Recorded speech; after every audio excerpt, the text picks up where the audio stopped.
My husband was in the shower when I grabbed his phone from the nightstand. It was just to check the time. But the name that popped up on the screen made me forget how to breathe. It was my own sister. And the message simply read, "I'm pregnant. What are you going to do?" In 5 seconds, my entire life fell apart. And in another 5, I made the coldest decision I have ever made in my life. But before we continue, make sure you're subscribed to the channel and let us know in the comments, where are you watching this video from? We love knowing how far our stories are reaching. The shower had been running for at least 20 minutes. I was folding laundry on the bed, that kind of mechanical chore you do on autopilot while your mind is somewhere else. That day, my mind was on 1,000 things at once: bills to pay, a meeting at work that had gone south, the fridge being almost empty. Little things. Normal things. The kind of worries that, today, I would give anything to have back, because they meant my life was still simple enough to fit inside them. Ethan's phone was on the nightstand. He always left it there before going into the bathroom, a habit of years that I knew as well as the way he folded his towel or which side of the bed was his. I never snooped. I never felt the need to. In 12 years of marriage, I wasn't the type of woman to go digging through her husband's phone. I was proud of that, actually. I believed trust was the foundation of everything, and that being suspicious without cause was the beginning of the end for any relationship. But in that moment, I just wanted to check the time. My phone was out in the living room and I was too exhausted to go get it. I picked up his phone. The screen lit up on its own with the notification. And the name that appeared there made me stop everything. Madison. My younger sister. 28 years old, single, living in a condo about 15 minutes from our place. The Madison I had helped raise since she was 14 and I was 22, after our mom got sick. The Madison I used to put to bed on the nights she had nightmares, who I helped with her homework, who I took to the doctor when she ran a fever, who I defended against anyone and everyone. The Madison I would have given my life for without thinking twice, without a second of hesitation. The message was right there, unlocked, hiding nothing. Like it was normal. Like it was just a casual text. "I'm pregnant. What are you going to do?" I stared at that sentence for an amount of time I can't even measure. It could have been 10 seconds, it could have been 2 whole minutes. My brain simply refused to process it. It was like trying to read a language you never studied. The letters were all correct, the words were familiar, but the meaning wasn't computing. My brain kept kicking the whole sentence back as if it were incompatible with the world I knew. Then it hit me. And it hit me all at once, like a tidal wave that knocks you down without warning and gives you no time to catch your breath. I didn't scream. I didn't cry. I didn't march to the bathroom and kick the door down. I just stood there, holding the phone, listening to the sound of the water running inside, that sound so familiar, so domestic, so full of lies I didn't even know existed beneath all that normalcy. I thought of a million things at once. I thought about the last few months, the times Ethan had gone out without much of an explanation, the times his phone wasn't in its usual spot, the times he got a little too quiet during family dinners when Madison was around. I thought about the times I looked at all of that and chose to look the other way, because seeing it would have forced me to do something I didn't feel ready to do. And then I did something that still surprises me to this day when I think about it. I typed out a reply. From his phone, pretending to be him, to my sister. "Come over. My wife is out of town." I hit send. I put the phone back on the nightstand, in the exact same spot, in the exact same position it was before. And I went back to folding the laundry. My hands were shaking slightly, but my mind was strangely calm. It was that calm of someone who has already sunk so deep that the water above doesn't make a difference anymore. There was nothing left to lose that I hadn't already lost in that exact moment. When Ethan walked out of the bathroom with a towel over his shoulder and his hair dripping wet, I told him I was going to take a walk and grab some bagels from the deli down the street. He told me to bundle up because it was freezing out. He spoke in his usual voice, that calm voice of a husband who comes home tired and has nothing pressing on his conscience. Or maybe he had everything on it, and was just too damn good at hiding it. I grabbed my jacket and left. But I didn't go to any deli. I walked over to the park bench right in front of our apartment building in downtown Chicago, sat in the darkest corner I could find, and waited. I needed to see it. I needed to be sure with my own 2 eyes, not through a text I'd read by accident, but through the scene that text was about to create. Because a part of me was still trying to find another explanation, any explanation, no matter how flimsy. 12 years. That was the weight I was carrying on that cold bench, while the wind hit me head on and I couldn't even feel it. 12 years of marriage with Ethan. A guy I met when I was 23 at a mutual friend's birthday party. He had shown up late, wearing a blue button-down, with that calm demeanor that always made me feel safe from day one. We started talking and didn't stop the rest of the night. 3 years of dating, a condo bought together, a simple wedding with a small crowd and a lot of good intentions. A life built brick by brick, decision by decision, trust by trust. And Madison had grown up watching us together. She was there for everything, the holiday parties, the Sunday cookouts, the rough patches we navigated as a couple. She was part of our life in such a natural way that nobody questioned it, nobody thought it was weird. She was just the sister, she was just family. Now, she was something else entirely. She arrived 18 minutes after I walked out. I recognized her beige trench coat from a distance, the one I had given her for her birthday 2 years ago on a Saturday morning when we grabbed coffee together, and she'd been so thrilled with it that she wore it around her apartment all day. She got out of her SUV in a hurry, glued to her phone, oblivious to her surroundings, not even glancing up to see if anyone she knew was around. She didn't spot me on the bench. She rushed into the building with the hurried step of someone who'd been summoned and didn't want to waste a second. I watched it all without moving a muscle. There was an expression on her face I had never seen before, even though I'd known that face since she was a little girl. It wasn't the Madison with the easy smile and carefree vibe. It was a tense, hyper-focused woman, heading toward something with a determination that felt deeply rooted. A stranger wearing my sister's face. I waited a few more minutes before heading upstairs. Not out of cowardice, but strategy. I wanted them both inside the apartment, fully immersed in the scene I needed to witness. I didn't want to catch anyone at the door, with ready-made excuses and time to spin a tale, to create a version of events, to look me in the eye and tell me I had gotten it all wrong. When I stepped into the elevator, my heart started racing in a way that wasn't exactly fear. It was closer to a brutal clarity, like when you're about to hear news you already know will change everything and there's no delaying it anymore. I unlocked the apartment door with my key, slowly. They were in the living room. Madison was standing near the sofa, her purse still on her shoulder, like someone who had just walked in. Ethan was facing her, the towel still draped over his shoulder, his hair starting to dry. They both turned to look at me at the exact same time, and what I saw on their faces is something I haven't forgotten to this day, and probably never will as long as I live. It wasn't guilt. It wasn't immediate shame.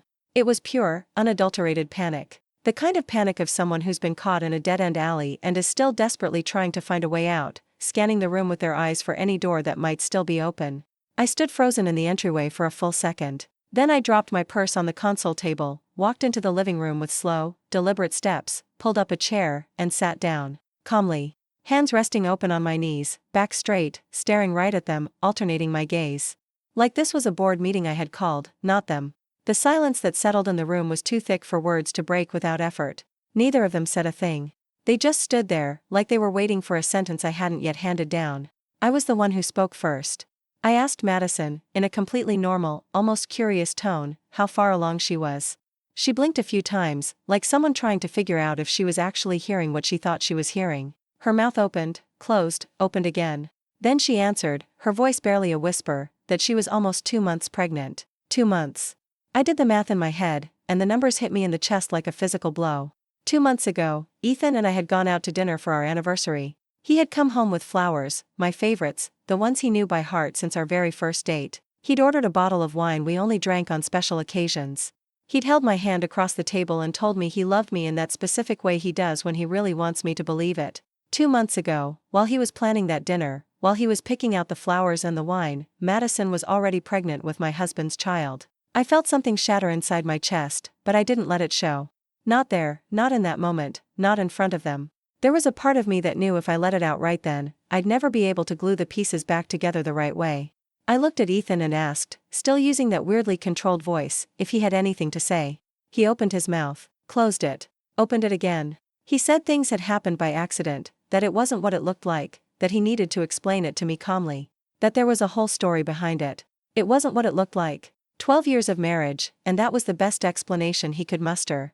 Madison tried to speak too, her voice trembling, her eyes welling up with tears that I couldn't tell were from guilt or fear. She said she knew she messed up, that she was so sorry, that she never wanted to hurt me. And for the first time in many years, I looked at my sister without feeling that automatic love that doesn't need to be built because it's just inherently there. I felt a void that ached in a way completely different from any pain I had ever felt before. I didn't scream. I didn't throw anything. I didn't make a scene. I got up, walked to the bedroom, grabbed my phone off the charger, walked back into the living room, and snapped a photo of the two of them together without warning. Not for revenge. For documentation. Because I learned early on that the world believes proof, not words, and I didn't know yet what kind of proof I'd be needing in the days to come. Then I said just one thing, without raising my voice, without any dramatic flair. I told them to make themselves at home, because I was leaving. And that when I got back, I wanted the apartment completely empty. I walked out without slamming the door. I walked for almost an hour with nowhere to go. The streets were full of people commuting home from work, kids walking back from school with backpacks slung over their shoulders, couples holding hands, oblivious to how lucky they were to be able to do that. All that normalcy buzzing around me felt like another planet. I was standing in the middle of it all with a full-blown hurricane raging inside me that nobody could see, that didn't show on my face or in my stride, a storm that belonged entirely to me. I walked into a coffee shop I used to go to sometimes, ordered a tea I barely touched, and stared out the window for a long time. Sometimes, a pain that's too massive just paralyzes your thoughts. There's no organized crying, no sharply directed anger, no master plan taking shape. There's just a heavy silence where a life that made sense used to be. I started to reconstruct the last few months in my head, like someone putting together a jigsaw puzzle knowing the final picture is going to be ugly, but needing to build it anyway just to comprehend the scale of what happened. There were red flags.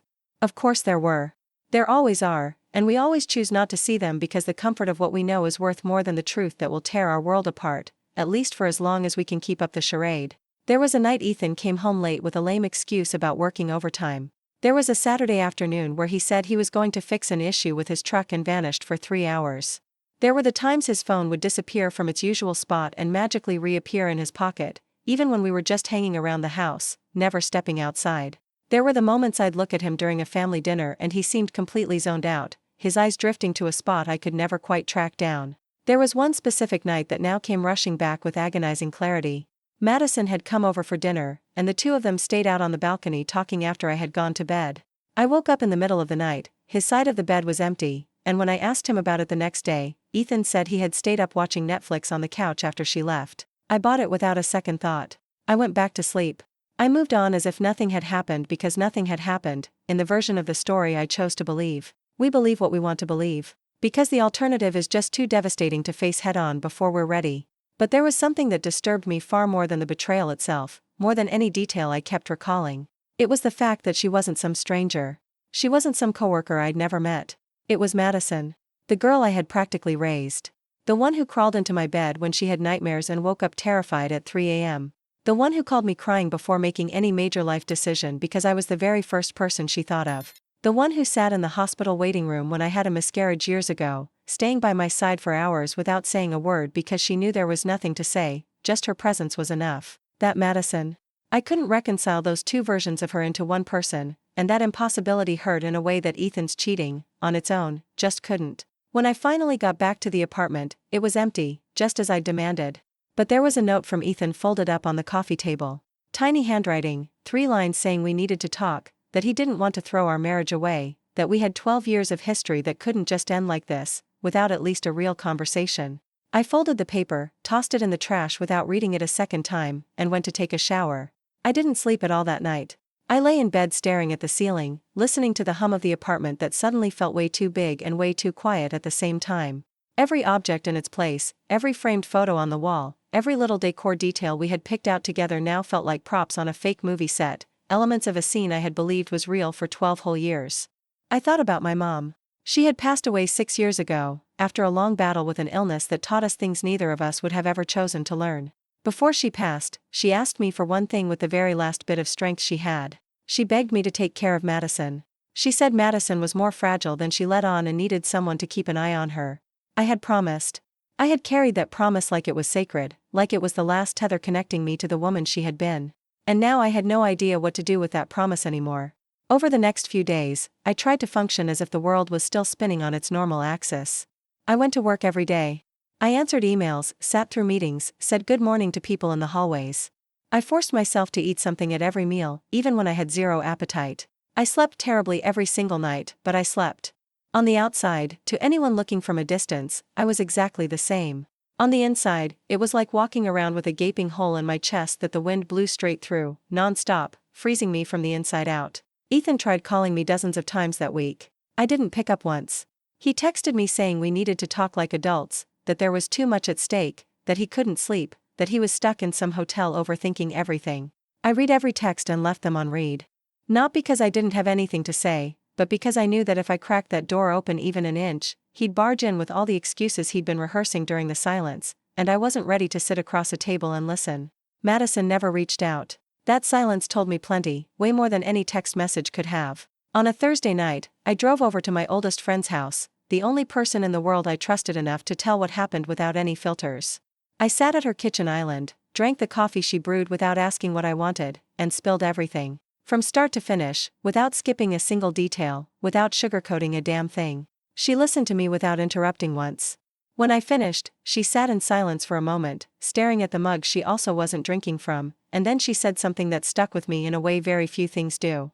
She said the most unfair part of a betrayal like this isn't the pain, because you eventually learn how to carry the pain. It's the sheer loneliness. Because the people who were supposed to be by your side, the very first people you'd run to, are exactly the ones who broke you. I cried for the first time since reading that text message. It wasn't a pretty, controlled cry. It was the ugly kind, gasping for air, unable to form coherent sentences, stripped of any dignity. The kind of crying that gets dammed up for days, and when it finally breaks through, it floods out with all the force it's been hoarding. She sat right beside me the whole time, without saying a word, without trying to fix what was unfixable. Sometimes, that's exactly what you need. Not solutions, not unsolicited advice.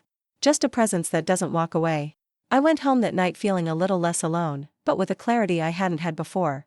I knew what I needed to do. Not out of anger, not out of revenge, but because there was a simple truth I couldn't pretend to ignore anymore. Some things, once they happen, are damaged beyond repair. It's not a matter of whether you want to forgive them or not. It's knowing that the ground you used to stand on just doesn't exist anymore, and building on top of ruins isn't a fresh start, it's just postponing the inevitable collapse. I called Ethan that night. I let him talk for about 5 minutes, all the excuses, the begging for forgiveness, the promises that it would never happen again, the laundry list of reasons why I should give him a second chance.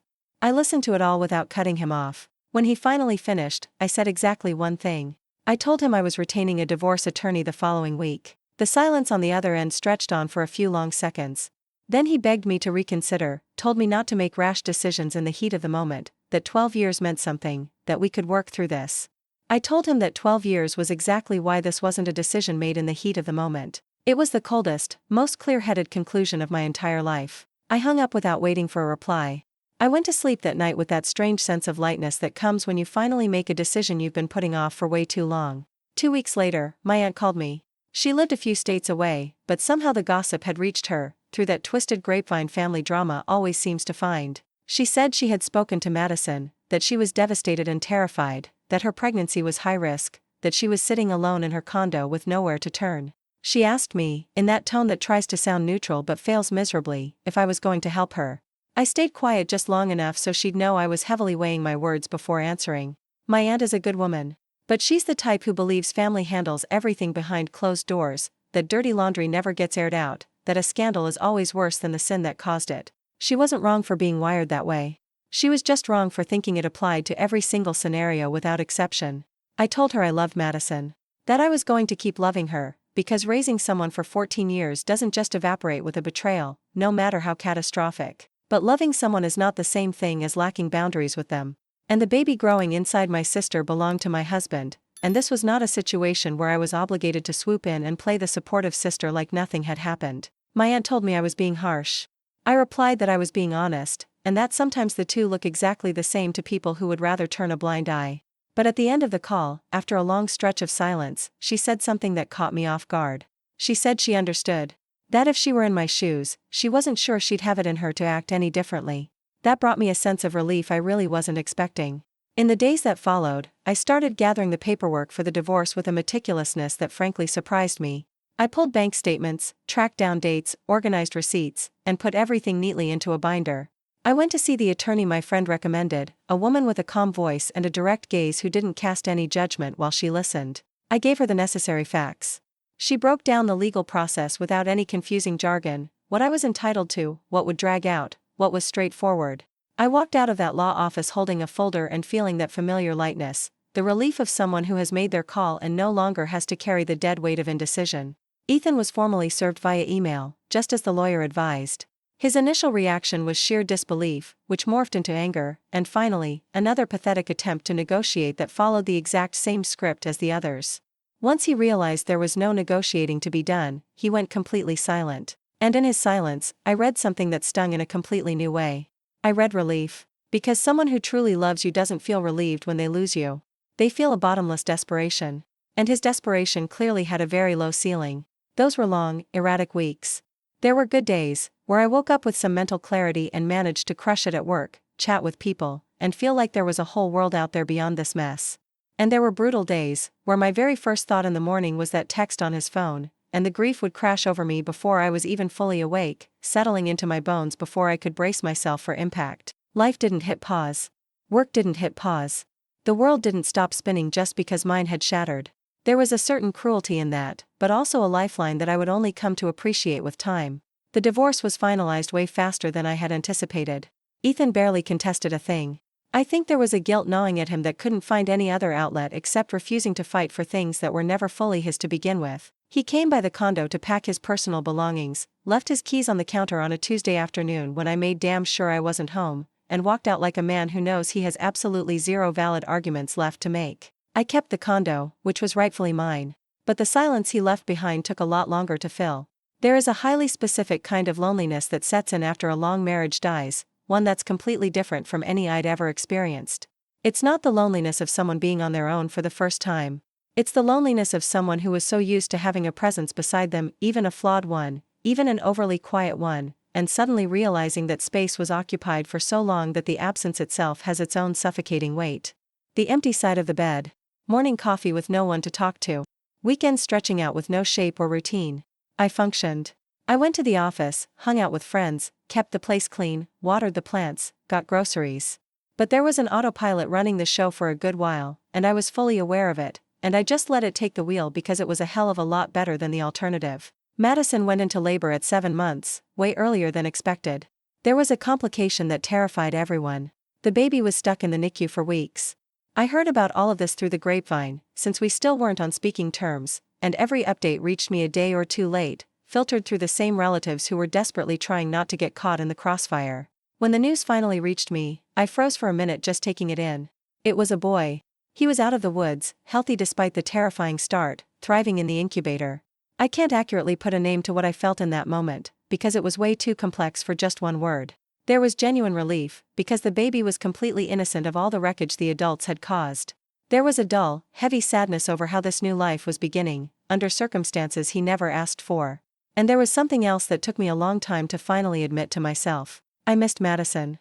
Not the woman she had turned into during that moment of weakness and awful choices, but the little girl I had raised. The sister who used to call me just to talk about absolute nonsense. The person I could laugh over nothing with on a random Sunday afternoon. That was the Madison I missed, in a way that my fury just couldn't burn away entirely. Weeks later, she sent me a text. Short and straight to the point. She said she understood if I never wanted to speak to her again. That she wasn't going to ask for my forgiveness because she knew words were useless for something like this. But she needed to say that she knew exactly what she had done, that there was no excuse in the world, and that she was going to carry the crushing weight of it for the rest of her life, regardless of anything else. It took me 3 full days to text her back. Not because I didn't know what to say, but because I needed to make absolutely sure that what I was about to say was true, and not just what the situation demanded or what would be easiest to type. When I finally replied, I didn't tell her I forgave her. I told her I knew that she knew. And that, for right now, that was all I could honestly offer her. It wasn't much. But it was real. With Ethan, the radio silence was absolute and permanent. He tried reaching out a handful of times during the first month post-divorce, then finally gave up. I heard from mutual friends that he had relocated to Denver for a job transfer. I didn't feel any specific way when I got that update. I just logged it mentally, the way you note a landmark on a map for a road you don't drive on anymore. Sometimes I still caught myself wondering how 12 years could just end like that. In a 3-line sticky note left on a coffee table. In a manila folder sitting on a lawyer's desk. In the deafening silence of an apartment on a random Tuesday afternoon. There was no satisfying answer to that question, and I eventually learned to stop digging for one. Some stories just wrap up before you're ready for the credits to roll, and the work of rebuilding yourself doesn't come with shortcuts or an instruction manual. It's been over a year since that night. I'm sitting out on the balcony of the condo right now, holding a lukewarm mug of coffee while the late afternoon sun spills through the railing in golden streaks. There's a breeze rolling in that wasn't here last winter, or maybe it was, and I just didn't have the bandwidth to notice. The city down below is bustling just like it always has, completely indifferent to everything that went down up here, and there's something weirdly comforting in that, something I never expected to find. I'm not going to sit here and say I'm completely fine. That would be a lie, and I've been surrounded by enough lies to not want to add another one to the pile, even a small, well-meaning one. There are still hard days. There are still moments when some random trigger, a song at a restaurant, a whiff of the cologne he used to wear, Madison's beige trench coat popping up in a dream, drags me right back to this apartment, holding that phone, staring at the exact sentence that blew my life up. In those moments, the pain is still right there, not as intense as it used to be, but present, a lingering reminder that it happened. But there's something that shifted inside me over this past year that I never saw coming, and I wouldn't trade it for the world. I learned how to know myself in a way the cozy safety of a long marriage just doesn't allow. When everything you thought was solid crumbles to dust, you figure out exactly what's left standing when there's nothing holding you up anymore. And what was left of me was so much more than I ever gave myself credit for. There was a spine of steel deep down that I didn't even know I had, because I'd never been forced to use it before. I started doing things I'd put on the back burner over the years without even realizing it. I went back to reading for hours without feeling guilty. I started taking aimless walks on Saturday mornings. I started cooking new recipes just because I felt like it, without having to factor in whether someone else would like it. I picked up a course I had dropped halfway through years ago using the classic "I don't have time" excuse. I made new friends who didn't carry the baggage of our shared history, friends who only know me exactly as I am right now, not as the woman I used to be. Healing wasn't linear. It never is. There were weeks when I thought I was crushing it, and then a bad day would blindside me and undo some of the progress. There were nights when the nostalgia hit hard, and I wasn't even entirely sure what I was missing, maybe the illusion of safety I thought I had, maybe the Madison from before the fallout, or maybe just a version of myself that still naively believed certain nightmares would never happen to me. With Madison, things have been slowly restructuring themselves in a very cautious, delicate way that I still can't really call a reconciliation, but it's no longer a total freeze-out either. We talk sometimes, keeping our guard up, keeping our distance, like the edges of a wound that's finally scabbing over but isn't healed enough to poke it without wincing. Maybe one day it will be. Maybe it never fully will. I don't know yet, and I've learned to be perfectly okay with not knowing.